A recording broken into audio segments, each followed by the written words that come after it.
Hey, what's going on? You know who it is. It is Bruce Jordan, the Michael Jordan of hotels. And today I have someone that needs no introduction, but you know who he is, Steve Turk.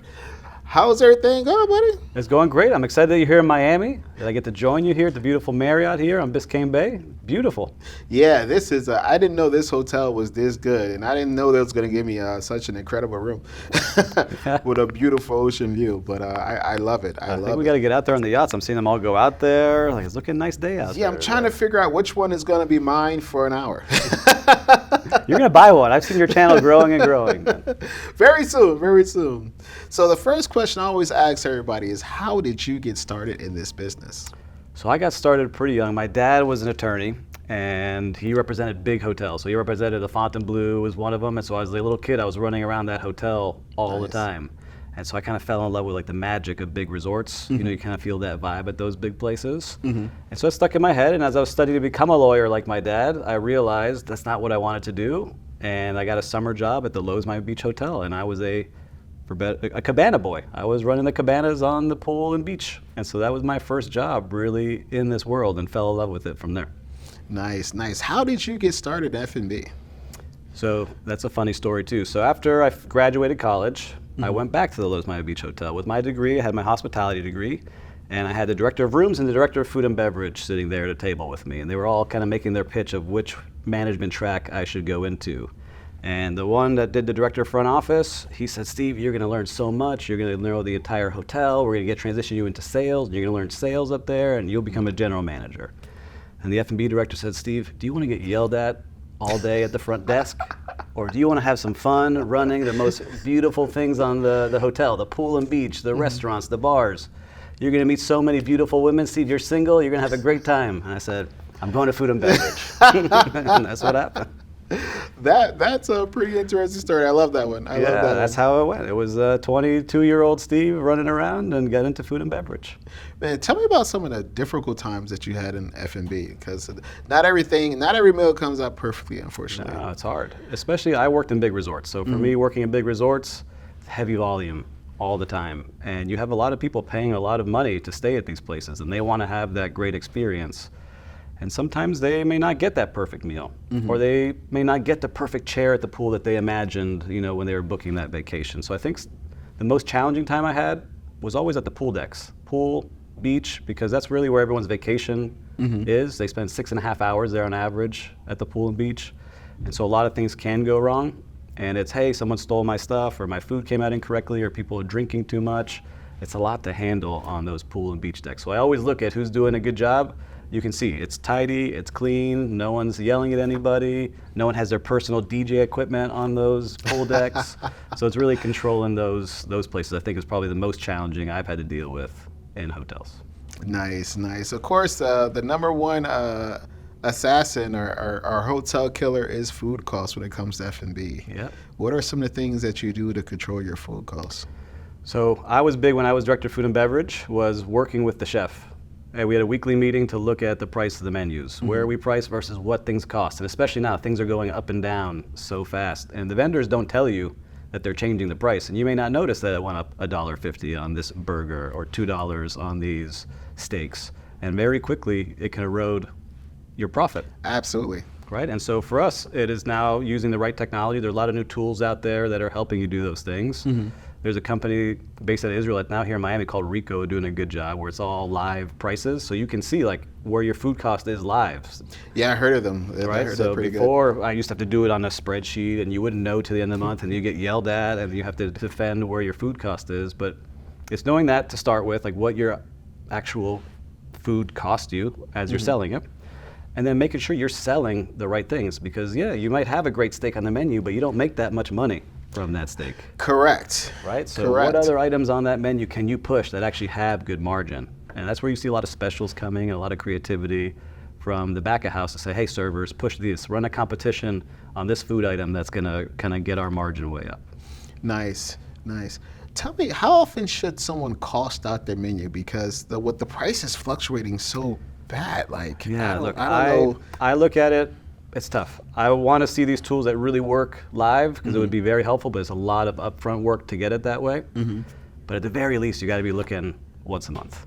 If you're not looking once a month at your food cost and understanding why something spiked, then you're not doing it right. So if you were on my team and your restaurant's P&L had jumped and your food cost was up, I'd say, Bruce, what happened? What did we change? Was there anything that made a difference? I would expect you to know or go find out and have an answer at least once a month. What dish do you serve that's like the bare bones, bare minimum, has the best food cost that you could think of the top of your head? Desserts. Desserts. Anything with sugar in it, anything with flour, those are like the biggest money makers for food and beverage because it costs very little. That's why you see so many gelato stores. That's why you see so many ice cream stores because it's pure profit off of those items.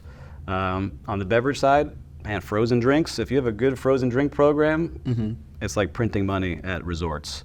And then banquet wines. I'll tell you this. Look at the camera here. If you're doing an event and they're selling you the banquet wines, the entry-level wine usually costs the hotel $4 a bottle, and they're selling it to you for $48. Yeah. So just know that you have some wiggle room in there, maybe to negotiate, but that's a lot of money in liquor, frozen drinks, desserts, proteins, anything protein, chicken, steak, fish. It's expensive. It's hard to make money that way. Yeah, especially steak. I think that's like one of the hardest ones. And the toughest, if you get it cooked wrong and you had to send it back, you just Yeah. threw money into the garbage. What do you usually do to avoid dead stock? And if you do get it, like how do you get rid of it? Is knowing that you have it first, right? Because sometimes there's a lot of turnover in hotels, and so I would come into a hotel and not know what was dead stock. How long did we have these bottles of wine or foods and things on the shelves? And so it's really knowing your inventory, what you're buying, and then if you're having some things that are not selling, is moving through those quick.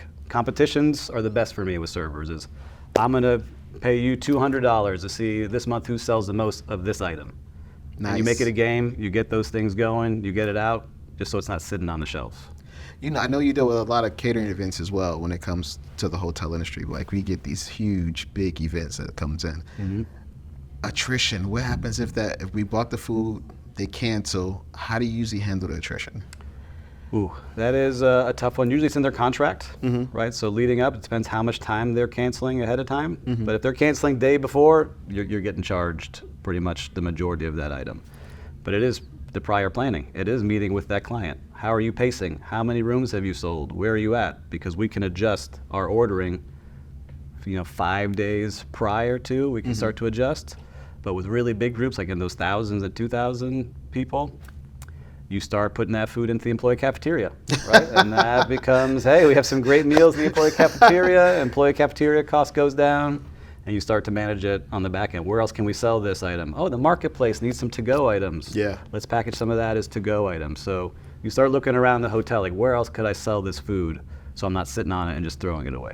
Yeah, I remember those days, especially when I worked at the Hyatt. Oh man, we used to have the huge. They had like 30,000 square feet of meeting room space, so they Yeah. had huge events, and we'll have like steak, lobster, like For all sure. types of crazy stuff. Like, man, I can't believe this is in the cafeteria. And that's why, because I could save on my food costs in the cafeteria because we're using it in two places. Like I'll bet money that today, after this banquet lunch is done that you all are having, hosted by Marriott, that will end up in the employee cafeteria. For sure, for sure. You know, a lot of things that I had a difficult time with was inventory.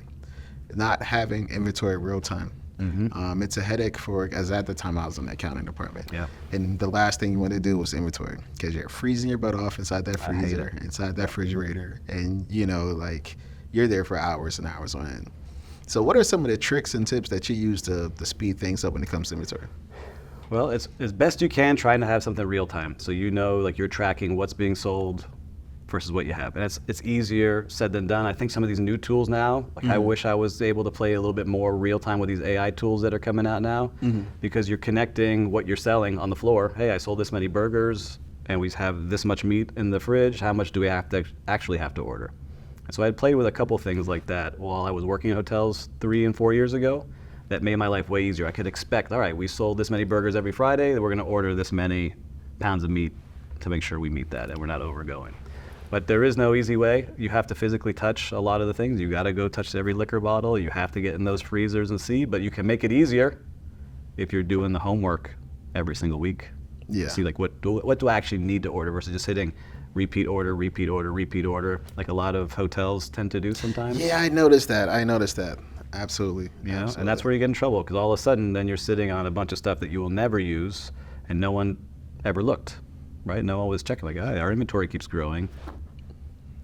It's not a good look, but a lot of people are doing that because they don't have enough time, because everyone's so short-staffed right now. Correct. You know, I was looking at that. I was actually looking at that program, Rico, and I've seen that everything was streamlined. So everything was like real time. I thought that was It's not a commercial for them. I don't work with them, but I met the owners. I sat with them, got the pitch. I've seen them use it at other hotels, and that's like the closest that I've seen to what I would like to have working, where it's real time. What did we order? Because we ordered through Rico. It's connected to our micros or point of sale, so we can see what we sold, and it automatically deducts what we sold based off of the recipes. And so we could see very quickly, like, all right, it may not be exact, but at least where are we trending on all of this? For items that have longer shelf lives, do you recommend that they try to stock up a little bit more now? Because I don't see prices coming down anytime soon. Yeah, I think things that last longer. Like, I think mini bar is a good place. Like, a lot of hotels are getting rid of mini bars. I love the mini bars because if you do it right, you can make a lot. But if you can get stuff that lasts 6 months, 8 months, 9 months to a year, I say you load up on it. Supplies, that was a big thing. If I had money at the end of the month, every month, let's get cleaning supplies. That's not going to go bad. Let's get paper supplies. That's not going to go bad. Let's get some more linen for the pool decks. That's not going to go bad because we need to lock in those prices now. Versus, hey, we don't know how the hotel will be doing, but at least we'll be sitting on this inventory. Absolutely. That's good inventory. That's not going to go bad. There you go. Par levels. A lot of hotels, they do not know how to set their par levels. What are some of the things that you recommend? Well, it depends what it's for. F&B. F&B wise, look, silverware. I like saying I want 3 par. What does that mean? I have stuff on the table. I have stuff in the drawer. I have stuff in boxes, right? And so for me, I know that I can rotate that way. Towels at the pool and beach, you'll see it, especially if you're not cleaning them at your property. A lot of hotels run out of linen because they're not counting. I used to lose 5% of our towels a day. I could not control it no matter what I did. They would disappear into the ocean. They would disappear into taxi cabs. They would just go. And so we knew we needed 4 par of that towel because we need stuff out there. It might rain. We need to flip it once. Then we had stuff in boxes and we had stuff being washed.